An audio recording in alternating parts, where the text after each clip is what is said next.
discussion today, freedom versus ISIS. And we have labeled it that because honestly, I think that's exactly what we're facing. We're facing the threat to freedom. We're facing a threat from a very brutal group of people.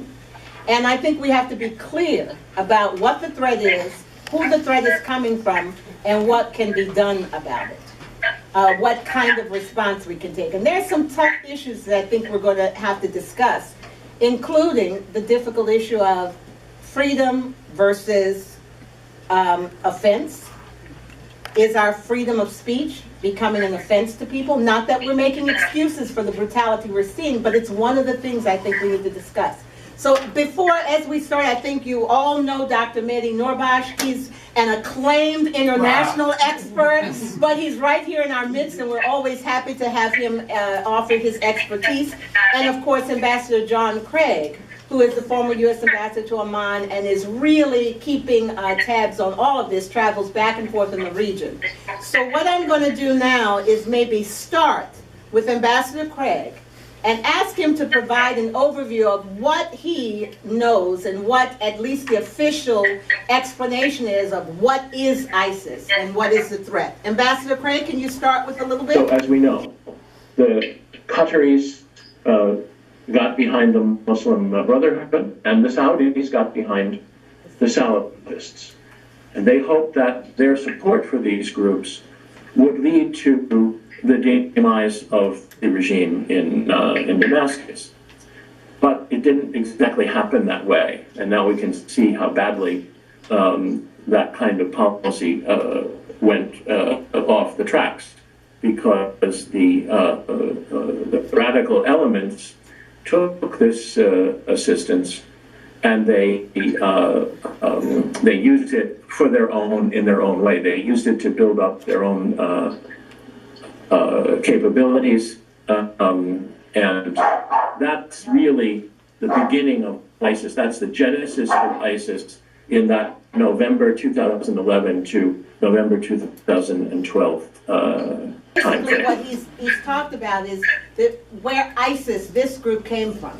But I like to also put it in the larger context of what we've come to call, perhaps erroneously, Islamic militancy.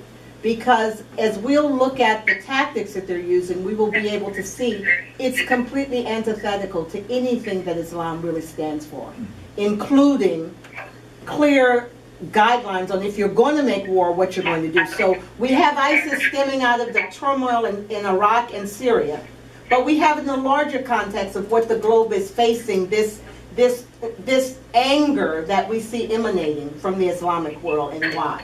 But let's get now to Dr. Noorbakhsh, because he's raised some interesting things about Iran, Sunni Shia. Can you talk a little bit about that? I want to take you back a little bit. Of course, I agree with Ambassador on the Craig's, and of course the situation in Syria. But Al-Qaeda, ISIS goes back even before American invasion of Iraq. Zarqawi, who established this organization, was a Jordanian, established that organization in Iraq in 2002.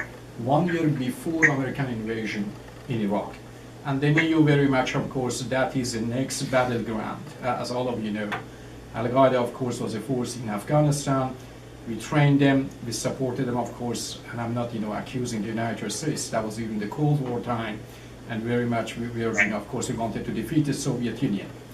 But what we did wrong from that time, that I want you to definitely understand it, in 1992, when of course Soviets were defeated in Afghanistan, we left Afghanistan without going to Afghanistan and build infrastructure in Afghanistan.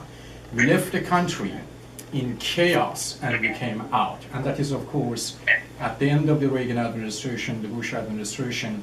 The country at that time needed of course infrastructure, needed of course economy to operate. But of course we left that country, and as you know, in 1994, Taliban for the first time is a government. The United States, unfortunately, and that is my criticism to the Obama administration, totally aloof from the situation. They were not, of course, very much, they could not analyze. We were, of course, searching for the moderates and the Renaissance. So in Syria, we did not Basically, even grasp. Zawahiri is what I said, Yeah. went out through Sudan to meet up with bin Laden, and they set up their training camps in Afghanistan.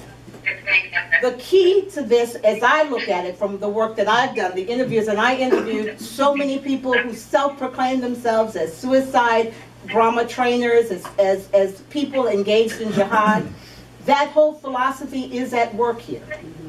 The same philosophy. But the message that I've been given through my work is that it is not Islam. It truly is not.